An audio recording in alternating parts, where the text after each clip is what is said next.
በስመ አብ ወወልድ ወመንፈስ ቅዱስ አሐዱ አምላክ አሜን። ክርስቶስ ተንሥአ እሙታን በዐቢይ ኃይል ወሥልጣን አሰሮ ለሰይጣን አግዓዞ ለአዳም ሰላም እምይእዜሰ ኮነ ፍስሐ ወሰላም። ክርስቶስ በታላቅ ኃይልና በታላቅ ስልጣን ከሙታን ተለይቶ ተነሳ። ሰይጣንን አሰረው፣ አዳምን ነፃ ወጣው። ከዛሬ ጀምሮ ሰላም ይሁን፣ ሰላም ይደረግ።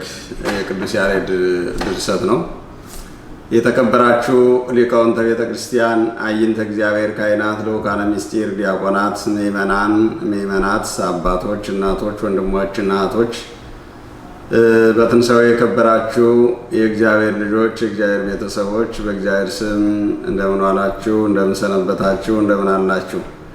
አሜን። አምላካችን እግዚአብሔር በቸርነቱ ጠብቆ በፍቅሩ ስቦ በረድኤቱ አቅርቦ እስከዚህ ሰዓት ድረስ የጠበቀን ያሰባሰበን አንድ ያደረገን የትንሣኤውንም ብርሃን ያሳየን የአባቶቻችን አምላክ አምላከ ቅዱሳን አምላከ አበው አምላካችን እግዚአብሔር የተመሰገነ ይሁን። እንግዲህ አምላካችን ኢየሱስ ክርስቶስ በሞቱ ሞትን ድል አድርጎ በትንሣኤው ደግሞ የመቃብርን ኃይል አጥፍቶ የተነሳበት የእኛንም ትንሣኤ ያሳየበት ወራት በመሆኑ እንኳን ለአምላካችንና ለመድኃኒታችን ለኢየሱስ ክርስቶስ ትንሣኤ አደረሳችሁ አደረሰን እያልኩ ወደ ዕለቱ ትምህርት ነው የሚሄደው።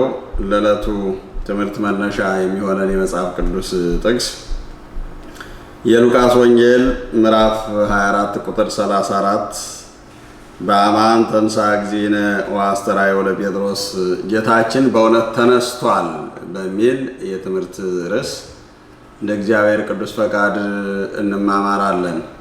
ጌታችን በእውነት ተነስቷል፣ ለጴጥሮስም ታይቶታል ወይም ተገልጾለታል። ጌታችን በእውነት ተነስቷል፣ ለጴጥሮስ ተገልጾለታል ይላል የሉቃስ ወንጌል ምዕራፍ 24 ቁጥር 34 ላይ ማለት ነው። እንግዲህ ይህ ወቅት አምላካችን ክርስቶስ ሞትን ገድሎ ሙስና መቃብርን አጥፍቶ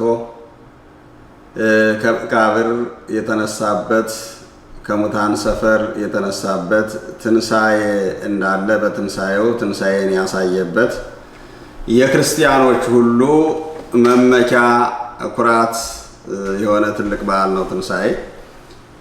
ትንሣኤ ባይኖር ኑሮ ክርስትና መገለጽ አይችልም ነበረ። የትንሣኤው ባለቤት ክርስቶስ ሰው ሆኖ በተገለጸ ጊዜ በብዙ መንገድ ተተችቷል። ብዙዎቹ ተችተውታል፣ ፈርጀውታል፣ ጠርጥረውታል። ከነቢያት አንዱ ነው ብለውታል። የዮሴፍ ልጅ ነው ብለውታል። ከነቢያት አንዱ እንዳልሆነ የዮሴፍም ልጅም እንዳልሆነ ሩቅ ብሲ ምድራዊ ሰው እንዳልሆነ የተረጋገጠውና የታወቀው የተረዳው አምላካችን ኢየሱስ ክርስቶስ እንደ ነቢያት በመቃብር ሳይወሰን እንደ ሌሎቹም ሰዎች በመቃብር ሳይወሰን መቃብርን ድል ነስቶ ሞትን አጥፍቶ ከተነሳ በኋላ ነው። በትክክልም የክርስትና እምነት የሕይወት እምነት ነው።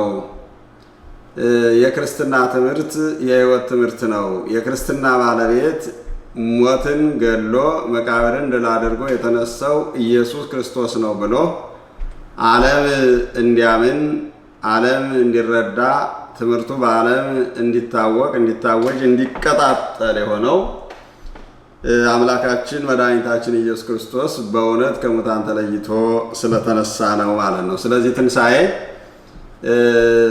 የክርስትናችን መሰረትም ጉልላትም መነሻም መድረሻም መደምደሚያም ነው ማለት ነው። ትንሣኤ ስላለ ነው የክርስትና ትምህርት የሕይወት ትምህርት ነው። የክርስትና እምነት የሕይወት እምነት ነው። የክርስትና እምነት ሰማያዊ ነው፣ ምድራዊ አይደለም የምንለው ሞትን አሸንፎ ከሞት በኋላ ሕይወት እንዳለ በትንሣኤው ያሳየን ክርስቶስን አብነት በማድረግ ነው ማለት ነው። ስለዚህ ከመጀመሪያው ትንሣኤ ማለት የዘንድሮ ትንሣኤ በዓል ሚያዝያ 12 ቀን ነው። ከሚያዝያ 12 እስከ ሚያዝያ 19 ቀን ድረስ በቤተ ክርስቲያን አስተምሮ አሐቲ ዕለት ይባላል። እንደ አንድ ቀን ነው የሚቆጠረው። ስለዚህ መዝሙሩም፣ መልእክቱም፣ ወንጌሉም፣ ቅዳሴውም በአጠቃላይ አንድ አይነት ሆኖ ለሳምንት እንደ አንድ ቀን ተቆጥሮ ይሰበካል፣ ይነገራልና መዝሙሩን መሰረት አድርገን ስለሆነ የምንማማረው የዛሬውን መዝሙር ያው ይትፌሳህ ነው ማለት ነው። ወንጌሉ የዮሐንስ ወንጌል ምዕራፍ 20 ቁጥር 1 ነው። መልእክቱ አንደኛ ቆሮንቶስ ምዕራፍ 15 ቁጥር 20፣ ሁለተኛ መልእክት አንደኛ ጴጥሮስ ምዕራፍ 1 ቁጥር 1፣ የሐዋርያት ሥራ ምዕራፍ 2 ቁጥር 22፣ ምስባኩ የዳዊት መዝሙር 77 ቁጥር 65 ላይ ነው። ወተንሳ እግዚአብሔር ከመዘንቃህም ነዋም ወከመሃያል ወህዳገ ወይን ወቀተለ ጸሮ በድሬሁ የሚለው ማለት ነው። እግዚአብሔር ከእንቅልፉ እንደሚተኛ ጎልማሳ ተነሳ። ወከመሃያል ወህዳገ ወይን የወይን ስካር እንደተወው እንደ ብርቱም ተነሳ። ወቀተለ ጸሮ በድሬሁ በኋላ ያለው ጠላቱን ገደለ የሚል ነው። እንግዲህ እያንዳንዱን ሁሉንም እናየዋለን ማለት ነው። መዝሙሩን ብናይ ይትፌሳ ሰማይ ወትታሰይ ምድር፣ ሰማይ ደስ ይለዋል። ወትታሰይ ምድር፣ ምድርም ደስ ይላታል። ወይንፉ ቀርነ መሰረታተ ህምዝ፣ መሰረታተ ህምዝ የምድር መሰረቶች ሁሉ ነጋሪት ይመታሉ። ወይወጉ አድባር ወአውግር፣ ተራራዎችና ኮረብቶችም ይዘምራሉ። ወኩሉ ዕፀወ ገዳም፣ በምድረ በዳ ያሉ እጽዋት ሁሉ ይዘምራሉ ይዘምሩ። ወዮምሳ አባይ ፍሳ፣ የዛሬዋስ ቀን ታላቅ ናት። ወይም አባይ ፍሳ፣ ዛሬስ ታላቅ ደስታ ተደርጓል። በሰማያት ታላቅ ደስታ ተደርጓል። ወምድርኒ ትገብር ፋሲካ ታጺባ በደመ ክርስቶስ፣ ምድር በክርስቶስ ደም ታጥባ፣ በክርስቶስ ደም ታትማ፣ በክርስቶስ ደም ከብራ ፋሲካን ታከብራለች ታደርጋለች የሚል ነው መዝሙሩ። በጥሬ ንባቡ ስናየው ይህን ይመስላል። በውስጡ ጥልቅና እምቅ የሆነ ምስጢር አለው። እሱን በኋላ እንመለስበታለን። ወደ እርሳችን እንመለስና በአማን ተንሳ እግዚእነ ወአስተራዮ ለጴጥሮስ፣ ጌታችን በእውነት ተነስቷል፣ ለጴጥሮስ ታይቶታል ነው የሚለው። አምላካችን እግዚአብሔር ከመነሳቱ በፊት ከመሞቱ በፊትም ለደቀ መዛሙርቱ በብዙ መንገድ እንደሚሰቀል፣ እንደሚሞት፣ ወደ መቃብር እንደሚወርድ፣ እንደሚቀበር፣ በሦስተኛውም ቀን እንደሚነሳ መልሶ መላልሶ ነግሯቸዋልና ደቀ መዛሙርቱ ግን በሰዓቱና በጊዜው ይሄ አልተረዳቸውም፣ አልገባቸውም ነበረ። ምክንያቱም የሰው ልጅ የሚነገረው ነገር ከመደረጉ በፊት ለማመን ስለሚከብደው ብዙ ወደ ውስጣቸው ወደ ሕሊናቸው አላስገቡትም ነበር። ከሆነ በኋላ ግን በትክክል ኢየሱስ ክርስቶስ የተናገረው ነገር እንደሆነ፣ እንደደረሰ፣ እንደተከናወነ፣ ክርስቶስ ከሙታን ተለይቶ እንደተነሳ አምነው ተረድተው አውቀው እነሱም ትንሣኤውን ለዓለም አስተምረዋል ማለት ነው እና ስለ ትንሣኤው የሚናገሩ የወንጌል ክፍሎች የማቴዎስ ወንጌል ምዕራፍ 28 ቁጥር 1 ጀምረን ስንመለከት ስለ ትንሣኤው ይነግረናል። የማርቆስ ወንጌል ምዕራፍ 16 ቁጥር 1 ጀምረን ስንመለከት ስለ ትንሣኤው ይነግረናል። የሉቃስ ወንጌል ምዕራፍ 24 ቁጥር 1 ጀምረን እስከ መጨረሻው ስናነብ ስለ ትንሣኤው ደግሞ ደጋግሞ መልሶ መላልሶ ይነግረናል።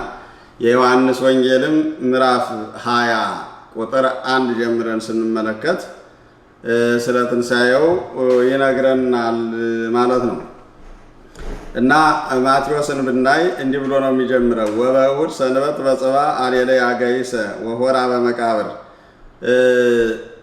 ሰንበት በተባለ በእሑድ ቀን አጥቢያ ማለት ነው፣ ቅዳሜ ለእሑድ 10 ሰዓት ላይ አሌለየ አጋይሰ ወሆራ በመቃብር፣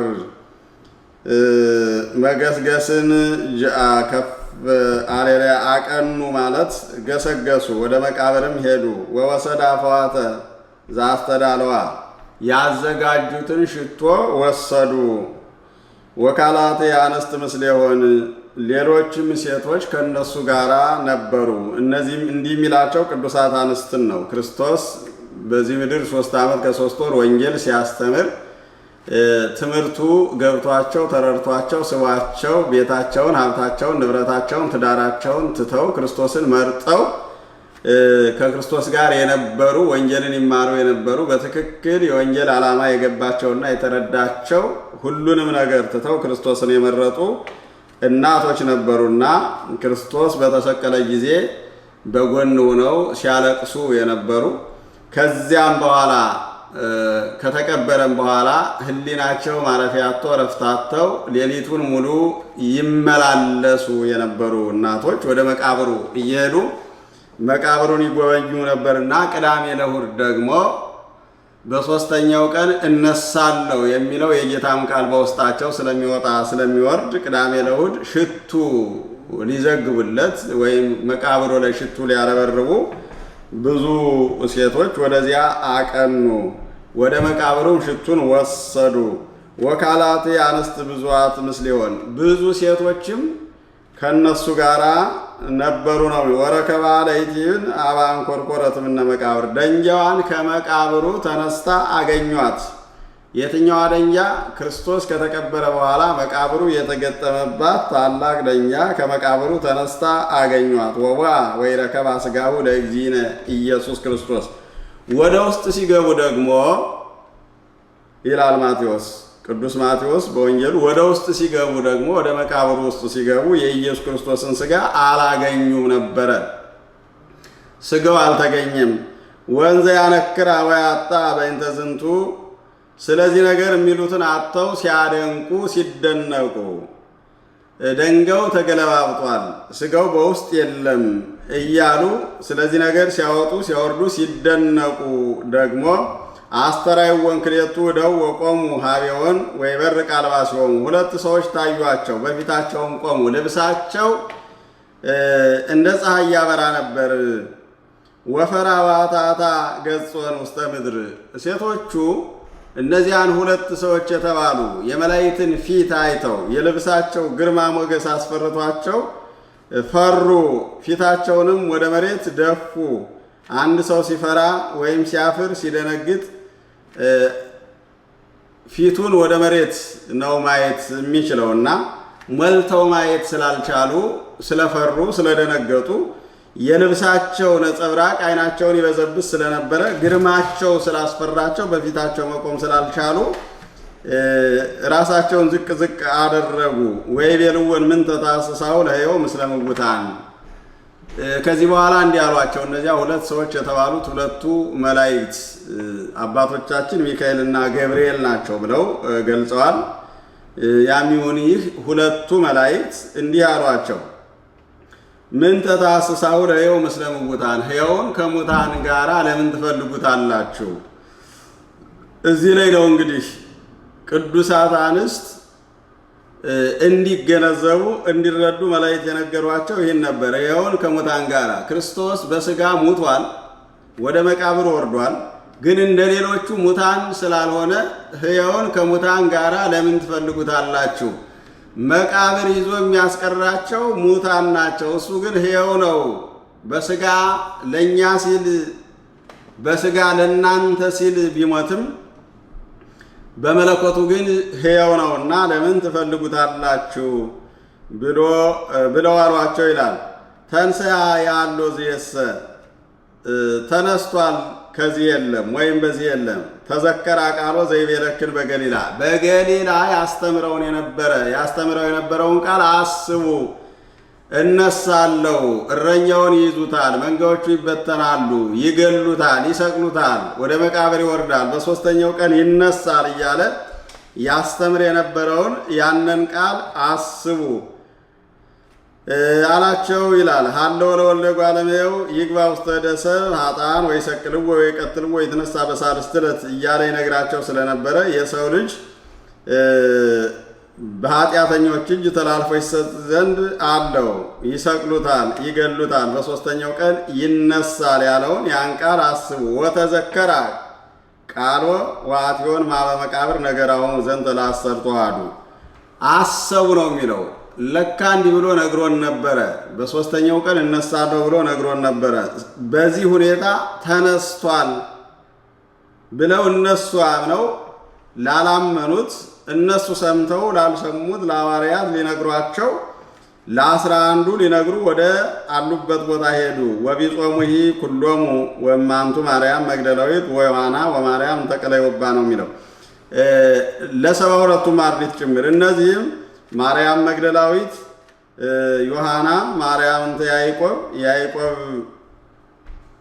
ሚስት ወይም እናት ማለት ነው። ወቢጾንሂ ለምስሌሆን ነገራሆሙ ከእነሱ ጋር ያሉ ሁሉ ሂደው ነገሯቸው። ዘንተ ለሐዋርያት ይህንን ለሐዋርያት ነገሯቸው። ወኮነ ዝንቱ ነገር በቅድሜሆሙ ከመ ዝንጋዬ ወያምንወን። ይህ ነገር በፊታቸው እንደ ዝንጋዬ ሆነባቸው፣ አላመኗቸውም። ዋካድወን ከዳተኛ አሉተኛ አደረጓቸው ይላል። እንደ ዝንጋዬ የሆነባቸው ማለት እነዚህ ሰዎች አይምሯቸውን ስተዋል እንዴ? አይምሯቸው ተዛብቷል ማለት ነው። እንዴት የሞተ ሰው ይነሳል ብለው ይናገራሉ? እንዴት ተነስቷል ይሉናል ብለው ያዩትን እውነተኞቹን ቅዱሳት አንስትን ሐዋርያት አላመኗቸውም ነበር። ሰውኛው እነሱም ሰዎች ናቸውና እንደ ሰው የሚጠራጠሩት ነገር ስላለ፣ እንደገና ደግሞ ከዚያ በፊት የሰው ልጅ ከሙታን ተለይቶ ሲነሳ ስላላዩ ያላዩትን ነገር ለማመን ከብዷቸው ስለነበረ እንደዘነጉ ሰዎች፣ ራሳቸውን እንደረሱ ሰዎች፣ አይምሯቸው እንደተዛባ በትክክል እንደማያስቡ ሰዎች ቆጠሯቸው። እንደ ከዳተኛም ቆጠሯቸው። ወተንሳ ጴጥሮስ ወሮጻ በመቃብር ወአወፀ ወርየ መዋጣ ባሕቲቶ። ጴጥሮስም ተነስቶ ወደ መቃብሩ ሄደ፣ መቃብሩን ጎበኘ።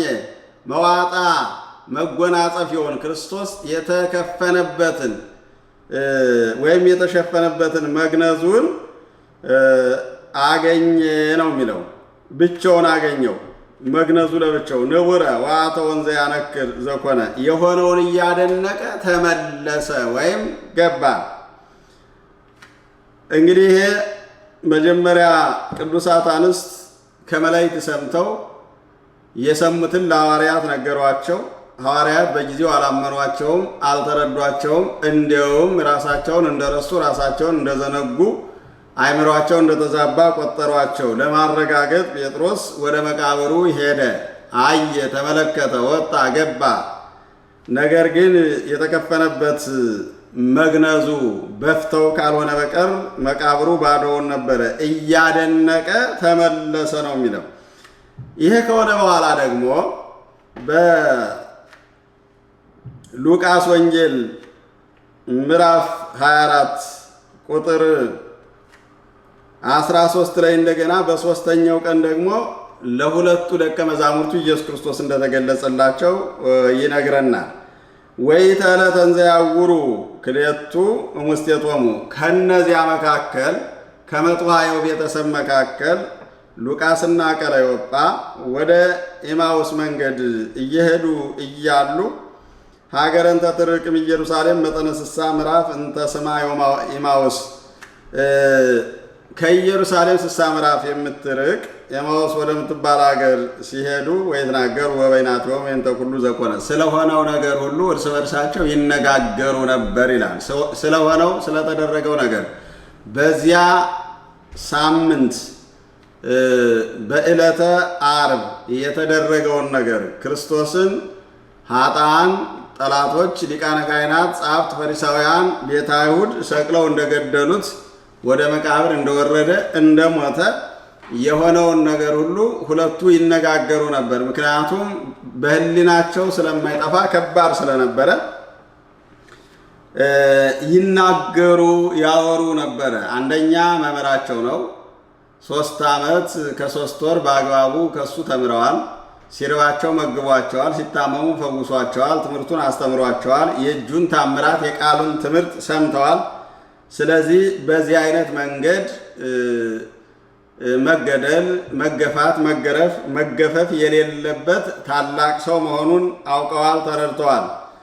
ግን በኢየሩሳሌም ግፍ እንደተፈጸመ፣ እውነተኛ ሰው እንደተገደለ፣ ፍርድ እንደተጓደለና እንደተንጋለለ ያወሩ ስለነበረ በዚህ መካከል መድኃኔዓለም ክርስቶስ በመካከላቸው ተገኘ ነው የሚለው። ወንዘሙንቱ ይትናገሩ ወይታሰስዎ ለዝንቱ ቀርቦሙ እግዚእ ኢየሱስ። እነሱ ሲነጋገሩ እሱንም ሲመረምሩት ኢየሱስ ክርስቶስ ቀረባቸው፣ ወደ እነሱ መጣ። ወሆረ ምስሌሆሙ ከእነሱ ጋር ሄደ። ወተይዛ አዕይንቲሆሙ ከመ ይራይዎ እንዳያዩት ዓይናቸው ተይዞ ነበረ ነው የሚለው። ይህን ነው በደንብ ያለብን።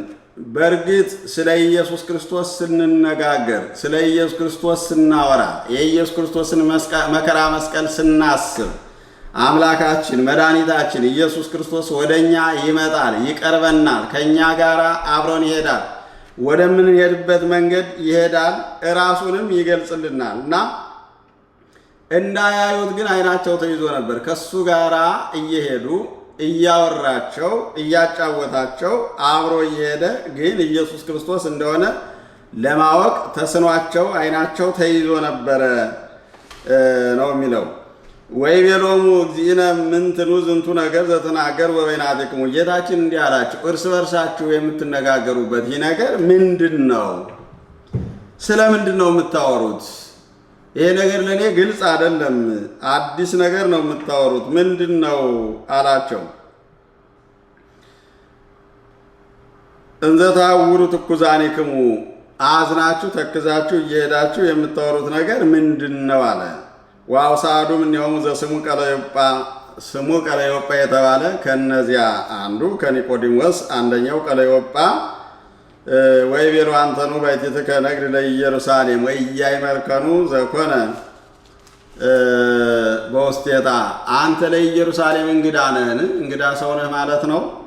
በውስጧ የተደረገውንስ አልሰማህም አላየህም ማለት ነው። በዝንቱ መዋዕል፣ በዚህ ወራት፣ በዚህ ሳምንት፣ በዚህ ወቅት የተደረገውን አልሰማህም? ወይቤሎ እግዚእ ኢየሱስ ምንትኑ ውእቱ፣ ምን ተደረገ አለው። ምን ነበር የተደረገው? ምን ነበር የሆነው? አልሰማውም፣ አላወቅኩም። ምን ተፈጠረ? ምን ተደረገ አለው። ወይቤሎ እግዚእ ኢየሱስ ምንትኑ ውእቱ ወይቤልዎ በእንተ ኢየሱስ ናዝራዊ ብእሲ ጻድቅ ወነቢይ። እንዲህ አሉት፣ ስለ ናዝሬቱ ስለ ኢየሱስ ክርስቶስ ነው አለ። ብእሲ ጻድቅ እውነተኛ ሰው ወነቢይ ዘኮነ ካሌ በቃሉ ወበምግባሩ፣ በቃሉ በስራው በቻይ የሆነ በቅድመ እግዚአብሔር ወበቅድመ ሰብ፣ በእግዚአብሔርም በሰውም ዘንድ በቃሉና በስራው ቻይ የሆነ ነቢይ፣ እውነተኛ ሰው፣ ጻድቅ እሱ ስለ እሱ ነው እየተነጋገርን ያለ ነው። ወዘከመ አግብእዎ ሊቃነ ካህናት ወመኳንንቲነ ወኮነንዎ ለሞት ወሰቀልዎ። የካህናት አለቆችና አለቆቻችን ይሙት በቃ ፈረዱበት፣ ሰቀሉት። ወንሕነሰ ነአምን ቦቱ ከመ ውእቱ ሀለወ ያድኅኖሙ ለእስራኤል። እኛ ግን እስራኤልን ያድናቸው ዘንድ እንዳለው እናምንበታለን፣ እናምንበት ነበር። ወምስለ ዝንቱ ኩሉ ሰሉሲዮሙ እምዘኮነ ዝንቱ። ይህ ከተደረገ ከዚህ ጋራ ይህ ከተደረገ ቀኑ 3 ቀን ሆኖታል፣ 3ኛ ቀኑ ነው። ወዋንስትን ይላንከራው ነገራነ ለነ እለ የሳበ መቃብር። ወደ መቃብሩ ሄደው አዳንቀው የነገሩን ሴቶች አሉ። ወነገራነ ወይረከባ ሥጋሁ ወተሰውጣ ወነገራነ ከመ ርያርየተ መላእክት። ሥጋውን በመቃብሩ ውስጥ እንዳላገኙ መላእክትን እንዳዩ ነገሩን። እለ ይቤልወን ከመ ኀዮ ወቦ እለ ሆሩ እምኔሆን አበ መቃብር። እንደዳነ ወይም እንደተነሳ ከነሱ መካከል ወደ መቃብር የሄዱና ሥጋውን እንዳላገኙ የነገሩን አሉ። መላእክትንም ያዩ ሴቶች አሉ እያሉ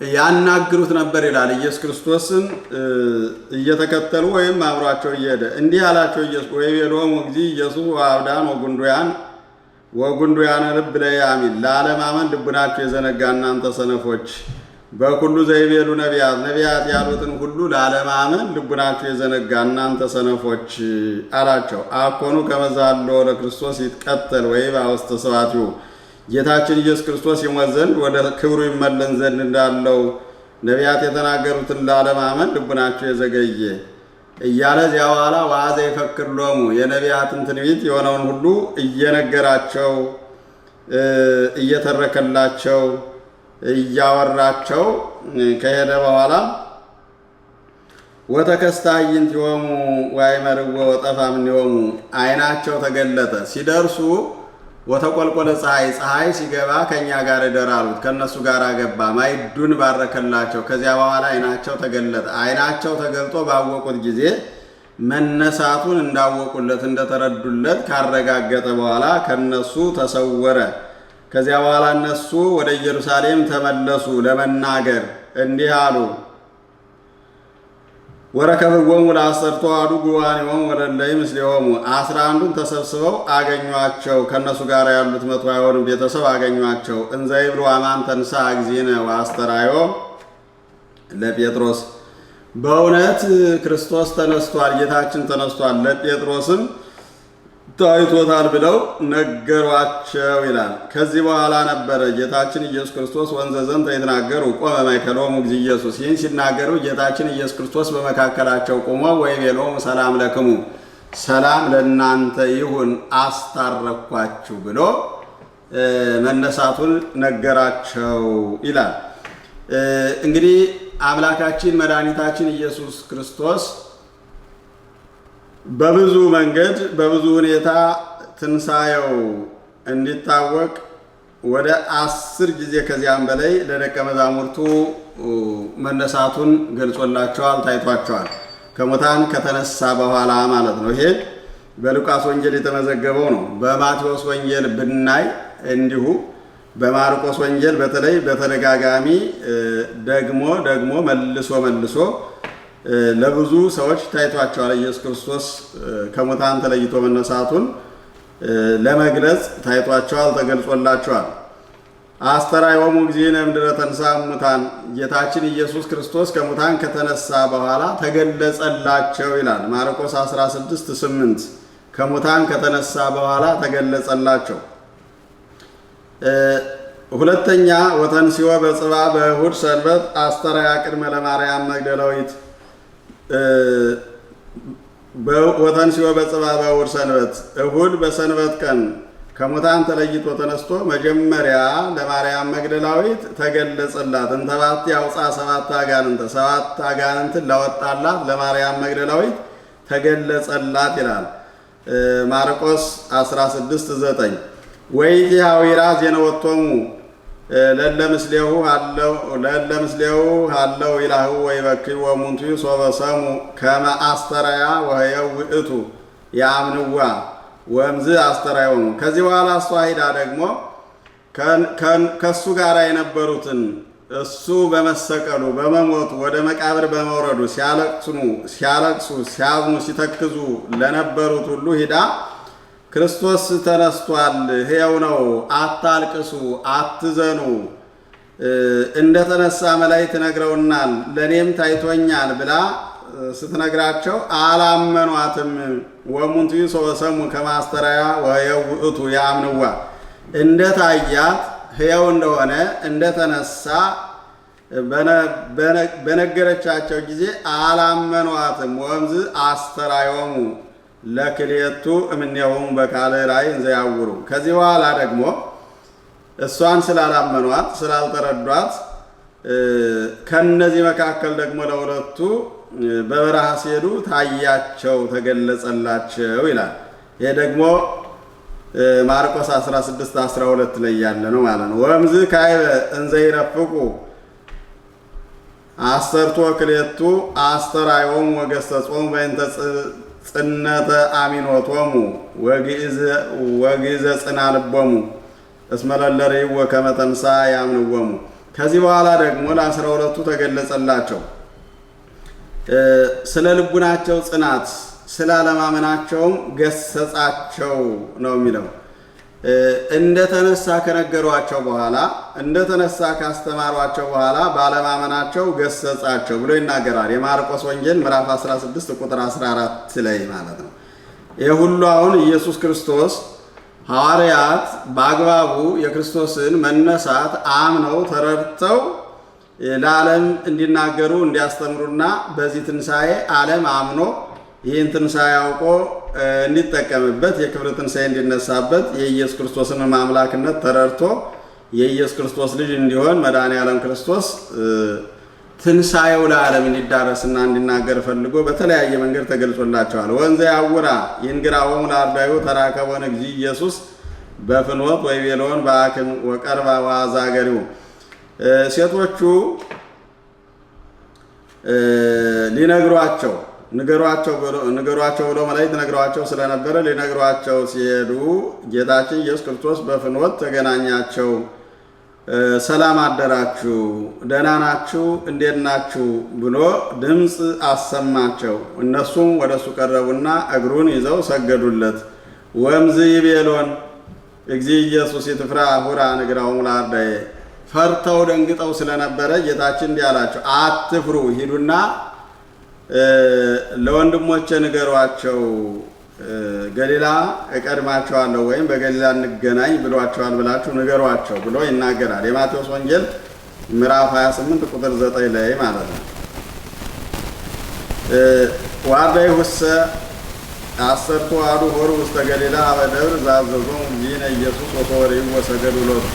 11ዱ አንዱ ወዳወጡ ስለነበረ 11ዱ ጌታችን ኢየሱስ ክርስቶስ ይገኝበታል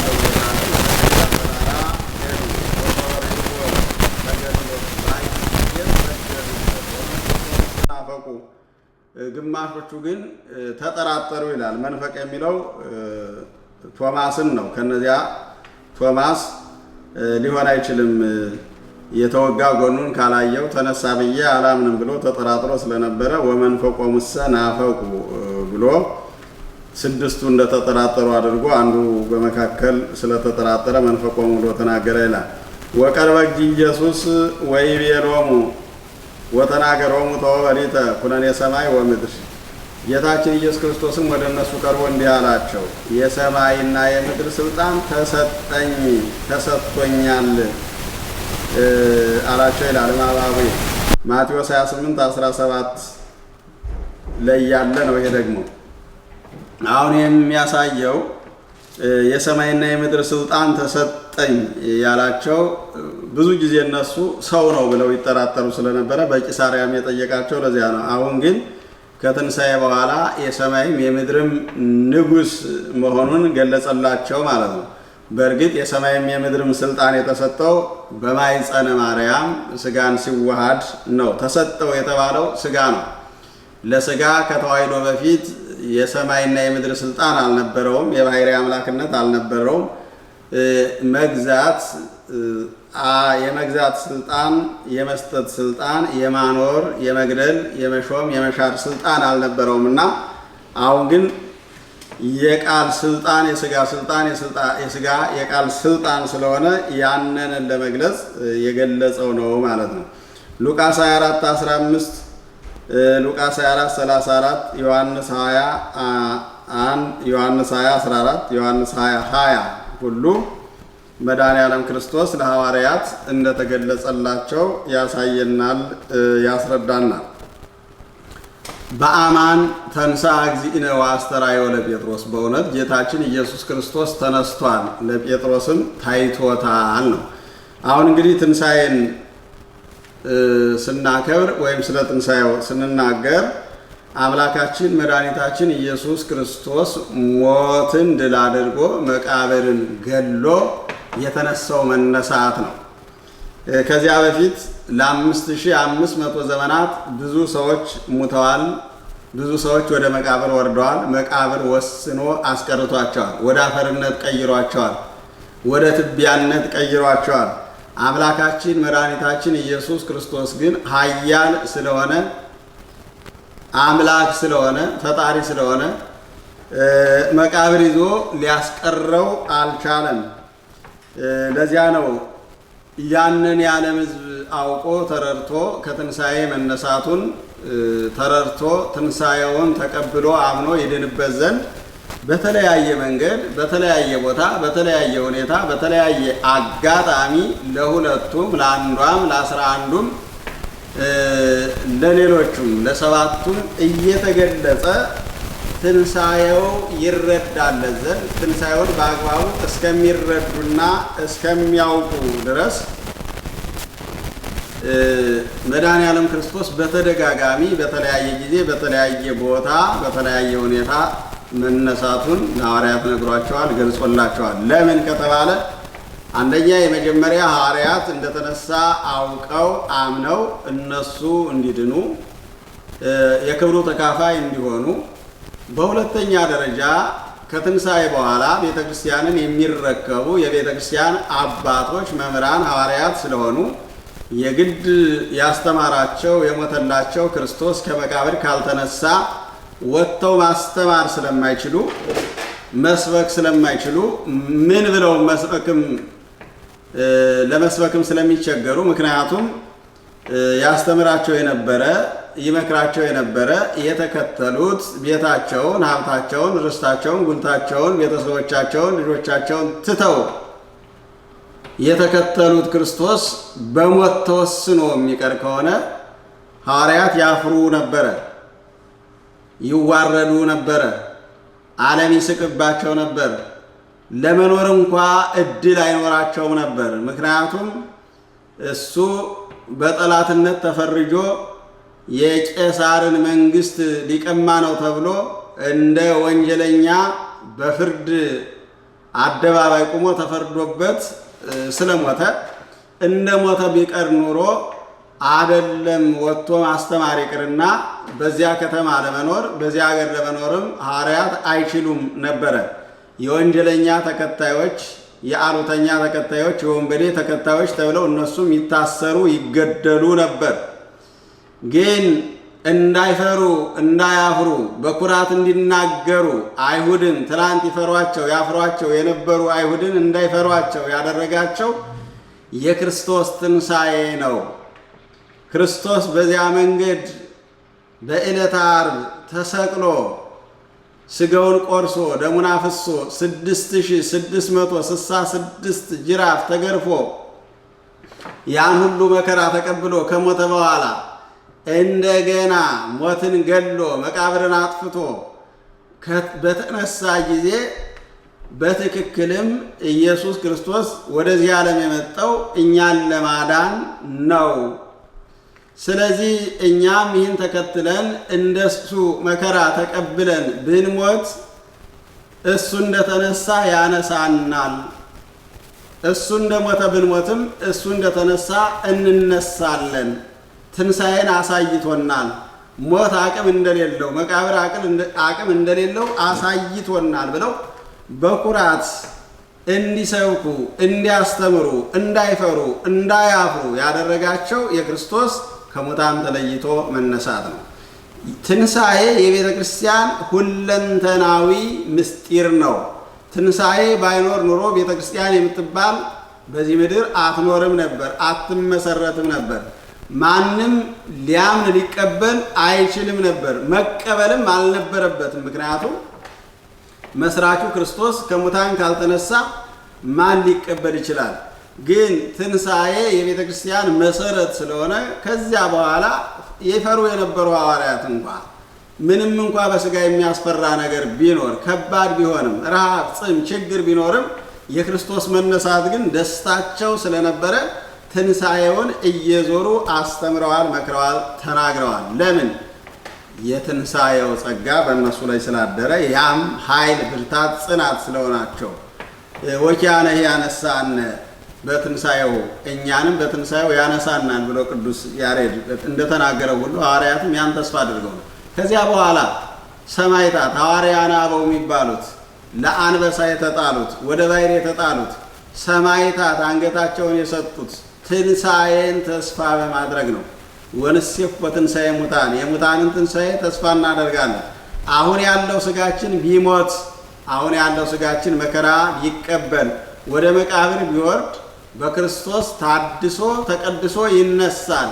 ስለዚህ በዚህ በደካማው ስጋችን በሚታየው ስጋችን የማይታየውን ክርስቶስን እናገልግልበት፣ ክርስቶስን እንግዛበት ብለው አንገታቸውን ለሰይፍ የሰጡ ትንሣኤን ስለሚያውቁና በትንሣኤ ክብር እንዳለ ስለተረዱ ነው ማለት ነው። ስለዚህ ትንሣኤ የቤተ ክርስቲያን መሰረትና ጉልላት ነው።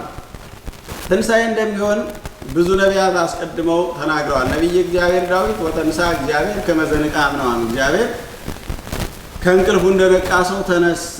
ወከመ ኃያል ወዳገ ወይን፣ የወይን ስካር የያዘው ሰው የወይኑ ስካር በለቀቀው ጊዜ ፈጥኖ እንደሚነሳ ተነሳ። ወቀተለ ጸሮ በድሬው፣ በኋላው ያለ ጠላትን ገደለ ነው። በኋላው ያለ ጠላት የተባለ ሞት ነው። ጠላት የተባለ ዲያብሎስ ነው። በኋላው ማለት በኋላ የተፈጠረ ዲያብሎስ ከሆነ በኋላ እሱ የፈጠረው ነው። ሞት ከሆነ ደግሞ በኋላ አዳምና ሔዋን ያመጡት ሰው ሲፈጠር ያልነበረ ያልተፈጠረ በስህተት የመጣ የተጋባ ክፉ ጠላት ስለነበረ በኋላ ያለውን ጠላት ገደለ። ከአዳም በኋላ የመጣውን ከሔዋን በኋላ የመጣውን ከሰው ልጅ አፈጣጠር በኋላ በስህተት የመጣውን የገባውን ያን ጠላት ገደለ ነው። ወይም ዘበድሬው ይሉታል አባቶቻችን። በኋላው በተሸከመው መስቀል ጠላትን ገደለው ብሎ ነቢየ እግዚአብሔር ዳዊት ከመሰቀሉ በፊት ከመሞቱ በፊት ከመነሳቱ በፊት ተነሳ ነው ያለ። እንዲሁም ይትነሳ አላለም፣ ተነሳ። እግዚአብሔር ተነሳ ጠላቱን ገደለ ብሎ የተነሳውም ጠላቱን ገድሎ እንደሆነ የተነሳው ጠላቱን አጥፍቶ እንደሆነ የተነሳው ጠላቱን ድል ነስቶ እንደሆነ ታላቁ ነቢየ እግዚአብሔር ዳዊት ተናግሯል። በሌላ መንገድ ነቢየ እግዚአብሔር ዳዊት በምሴት ይደምጽ ብካይ ወበጽባ ፍስሐ ብሎ ተናግሯል። በመዝሙር 29 ቁጥር 6 ላይ በምሴት ይደምጽ ብካይ ወበጽባ ፍስሐ፣ ማታ ልቅሶ ይሆናል፣ ጠዋት ደግሞ ደስታ ይሆናል አለ። ማታ ልቅሶ ይሆናል ማለት በዕለተ ዓርብ ማታ ልቅሶ ነበረ። ዓርብ ማታ ሁሉም ያለቅስ ነበር። የክርስቶስ ወዳጅ የሆነው ክርስቶስን የተከተለው ለ3 ዓመት ከ3 ወር የክርስቶስን ትምህርት ይማር የነበረ ሁሉ ክርስቶስ በመስቀል ተሰቅሎ ሲሞት ያለቅስ ያዝን ነበረ። ስለ ሞተው ስለ ክርስቶስም ያለቅሳል፣ ስለ ራሱም የሚያለቅሳል። ከዚህ በኋላ የት ነው የምንገባው? ከዚህ በኋላ ወዴት ነው የምንሄደው? ከዚህ በኋላ በዚህ ሀገር ላይ የመኖር እድልስ አለን ወይ ብለው ሐዋርያት ያለቅሱ፣ ያዝኑ፣ ይጨነቁ ነበረ። ምክንያቱም ክርስቶስ እውነተኛ አምላክ ነው፣ እውነተኛ ሐዋርያ ነው ብለው ተከትለው ሞት ሲያሸንፈው ሲያዩ ደንግጠዋል፣ ተረብሸዋል፣ ተበትነዋል፣ መግቢያ የለንም ብለዋል። ከዚህ በኋላ እንዴት እንኖራለን? አይሁድ እየተከታተሉ እኛንም ይገሉናል፣ ያሳድዱናል፣ መኖሪያ ማረፊያ ቦታ የለንም ብለው ተጨንቀው ስለነበረ በክርስቶስ በሆነው በራሳቸው በሚሆነውና በራሳቸውም በኩል እጅግ ያዝኑ ያለቅሱ ነበረ። ወበጽባ ፍስሐ፣ ጠዋት ግን ደስታ ሆነ። ለምን? የሞተው ክርስቶስ ሞትን ድል አድርጎ ተነሳላቸው፣ በመካከላቸው ተገኘ። ሰላም ለክሙ፣ ሰላም ለእናንተ ይሁን፣ አስታርቂያችኋለሁ። መንፈስ ያያችሁ አይምሰላችሁ፣ እኔ ነኝ፣ እጄንና እግሬን ዳሱኝ። እንዲህ አይነት ክፉ ሐሳብ በሕሊናችሁ አይውጣ አይውረድ ብሎ በትክክል እሱ እንደሆነ እንዲያውም ለወንድሞቼ ንገሯቸው፣ በገሊላ በተነጋገርነው መሰረት ገሊላ እቀድማችኋለሁ፣ ይገሉኛል፣ ይሰቅሉኛል፣ ወደ መቃብር ያወርዱኛል፣ እነሳለሁ፣ በገሊላ እገለጽላቸዋለሁ ብሎ በነገራቸው መሰረት በገሊላ ሲገለጽላቸው፣ በቤታቸው መካከል በሩ ደጁ እንደተዘጋ ሲገለጽላቸው፣ በእራት መካከል ማዕዳቸውን ሲባርክ አይተው ደስ አላቸው። ዓርብ የተደሰቱ አይሁድ ክርስቶስ ከሙታን ተለይቶ ተነሳ ሲባል ተጨነቁ። ያንን ለማስተባበል ብዙ ነገር ሰሩ። ለዘበኞቹ ገንዘብ ሰጥተው ለማስተባበል ሞከሩ፣ አልተቻለም። እውነትን በሐሰት መደበቅ፣ መሰወር፣ ማስተባበል ስለማይቻል አይደለም የእውነት ባለቤት የሆነውን የክርስቶስን እውነት ይቅርና አንድ እውነትን ይዞ እስከ መጨረሻው የሚታገልን ሰው እውነት እንኳ ሐሰት መደበቅ ስላልቻለ ስለማይችል መደበቅ አልቻሉም። ስለዚህ ዓርብ አይሁድ ይደሰቱ ነበር፣ ይፈክሩ ነበር፣ ይጨፍሩ ነበር፣ ይዝናኑ ነበር፣ ይቀልዱ ነበር። ሐዋርያት ደግሞ አዝነው ተክዘው ቆዝመው ነበረ። ማረፊያ አጥተው መግቢያ አጥተው ከአንዱ ወደ አንዱ ይሸሹ ነበረ። ዓለም በሙሉ የዚያ ተሰቅሎ የሞተው የናዝሬቱ ተከታዮች ኢየሱስ ተከታዮች ናቸው እያለ ያሳድዳቸው ነበረ። ስለዚህ በዚያ ሰዓት መከራ፣ ጭንቀት ነበረ። በፍርሃት ተይዘው በአንድ ቤት ተወስነው ይቸገሩ ነበር። አሁን መጥተው ሊገሉን ነው፣ አሁን መጥተው ሊያጠፉን ነው፣ እንደ መምህራችን እኛንም በእንጨት ሰቅለው ሊገሉን ነው፣ ሊገርፉን ነው፣ ግንድ ሊያሸክሙን ነው እያሉ እጅግ በጣም ይጨነቁ ነበረ። ያ ፈተና በሁለት ቀን አልፎ አምላካቸው መድኃኒታቸው ያን ሁሉ በእነሱም በዓለምም ያለውን መከራ በሞት አጠናቆ በመቃብር ወስኖ መቃብርን ገሎ ከተነሳ በኋላ ግን ጠዋት ደስ አላቸው፣ ደስታ ሆነ። ሐዋርያት ዘመሩ፣ አይሁድ አፈሩ። ክርስቶስን የተከተሉ ደስተኞች ሆኑ። ቤተ አይሁድን የተከተሉ ደግሞ አፈሩ። ስራቸው አሳፈራቸው። መግደል የሌለባቸውን፣ መስቀል የሌለባቸውን፣ መክሰስ የሌለባቸውን ክርስቶስን ስለከሰሱ ስራቸው አሳፈራቸው፣ አስወቀሳቸው። በዓለም ዘንድ የሚተቹ ሆነ። ስለዚህ አሁንም ቢሆን ዓለም ዓርብና እሁድ ናት። ዓርብ ላይ ፈተና አለ፣ እሁድ ላይ ደስታ አለ። ዓርብ ላይ ሞት አለ፣ እሁድ ላይ ትንሣኤ አለ። በዓለም ስንኖር ዓለም ለኛ ምን ጊዜም ዓርብና እሁድ ትወርብናለች። ከታገስን ዓርብ ያለው መከራ እሁድ ይወገዳል። ዓርብ ያለው ልቅሶ እሁድ ይቆማል። ዓርብ የፈሰሰ እንባ እሁድ ይታበሳል። በዚያ መንገድ መረዳትና መገንዘብ ያስፈልጋል። ሌላው ክርስቶስ ይህን ሁሉ ቤዛነት የከፈለው በስጋ ነው። ያ ስጋ ደግሞ የማርያም ስጋ ነው። በማንም ስጋ አይደለም ክርስቶስ ያዳነን። በማንም ስጋ አይደለም ጠላታችን ሞትን የገደለው፣ መቃብርን ያጠፋው፣ የመቃብርን ኃይል አጥፍቶ የተነሳው ከማርያም በነሳው ስጋ ነው። ያ ስጋ ነው ለኛ መድኃኒት ሆኖ በቀራንዮ የተሰቀለው። ያ ስጋ ነው የተገረፈው። ያ ስጋ ነው ተገንዞ ወደ መቃብር የወረደው። ያ ስጋ ነው የሞትን ኃይል የገደለው። ያ ስጋ ነው በመቃብር ያለውን ይዞ ማስቀረት ገሎ ትንሣኤን ያወጀልን። ያ ስጋ ነው ወደ አባቱ ወደ አብ ያረገው የወጣው። ያ ስጋ ነው በአብ ቀኝ የተቀመጠው። ስለዚህ ድንግል ማርያም በመዳናችን በኩል ዋጋ የላትም ብሎ ማስተማር የስጋዌን ነገር በአግባቡ አለመረዳትና አለመገንዘብ ነው። በነገራችን ላይ አንድ የወይን ፍሬ የሚፈልግ ሰው የወይኑን ፍሬ እፈልጋለሁ፣ የወይኑን ሐረግ ግን አልፈልግም ሊል አይችልም። ምክንያቱም ሐረጉ ሳይኖር የወይኑ ፍሬ ሊገኝ ስለማይችል የወይኑን ፍሬ የሚያስገኘው ሐረጉ ነው። ስለዚህ ሐረጉ አያስፈልገኝም፣ የወይኑ ፍሬ ግን ያስፈልገኛል ብሎ የወይኑን ፍሬ እየበላ ሐረጉን አልፈልግም ቢል ሐረጉ ከሌለ የወይኑ ፍሬ ሊገኝ አይችልም። አንድ ሰው መሬት ላይ የበቀለውን ሰብል አዝመራ እየተመገበ መሬቱ አያስፈልገኝም አይልም፣ ሊልም አይችልም። መሬቱ አያስፈልገኝም ካለ አዝመራውን ማግኘት አይችልም። የወይን ፍሬ ክርስቶስን እየበሉ የወይን ፍሬ የተገኘባት ሐረግ ድንግል ማርያምን አታስፈልገኝም ማለት ነገረ ስጋዌን አለመረዳት፣ የስጋዌን ምስጢር አለማወቅ ነው። ስለዚህ በደንብ ማየት መመልከት። የሚንጫጩት ሰዎች ሁሉ፣ የሚጨፍሩትና የሚፎክሩት ሰዎች ሁሉ ለመዳን ከፈለጉ፣ የመዳን መንገድን ከፈለጉ ሁኔታዎችን በአግባቡ ማየትና መረዳት ያስፈልጋል። በዚያ ስጋ ነው ክርስቶስ ዓለምን ያዳነው። መቼም ቤዛ የሆነን በስጋ ነው፣ መለኮት ቤዛ አይሆንም። በእርግጥ ያ ስጋ ቤዛ የሆነን መለኮት ስለተዋሃደው ነው። ግን ድንግል ማርያም በመዳናችን በነገረ ድነት ቦታ የላትም፣ ዋጋ የላትም ብሎ ማስተማር እሱ ብቻ ሳይሆን ነገረ ቅዱሳን ገድለ ቅዱሳን ይሰበካል ይተረካል እንጂ አይሰበክም ማለት የቤተ ክርስቲያኒቱን መሰረትና ጉልላት ማፍረት ስለሆነ ይህንን በደንብ ሁላችንም ብናየውና ብንረዳው ይሄ ነገር እንዳይደገምም በአግባቡ እርምት እንዲሰጠው ቢደረግ ጥሩ ነው። ምክንያቱም ከባድ ነው። ገድላት፣ ታምራት፣ ድርሳናት ይተረካሉ እንጂ አይሰበኩም ከተባለ ታዲያ ለምንድን ነው ቅዳሴ የምንቀድሰው? ቅዳሴው እኮ ድርሳን ነው። ለምንድን ነው ማሕሌት የምንቆመው? ማሕሌት እኮ ድርሰት ነው። እንደዚያ ካልነ ማሕሌት ማቆም የለብንም፣ ቅዳሴ መቀደስ የለብንም።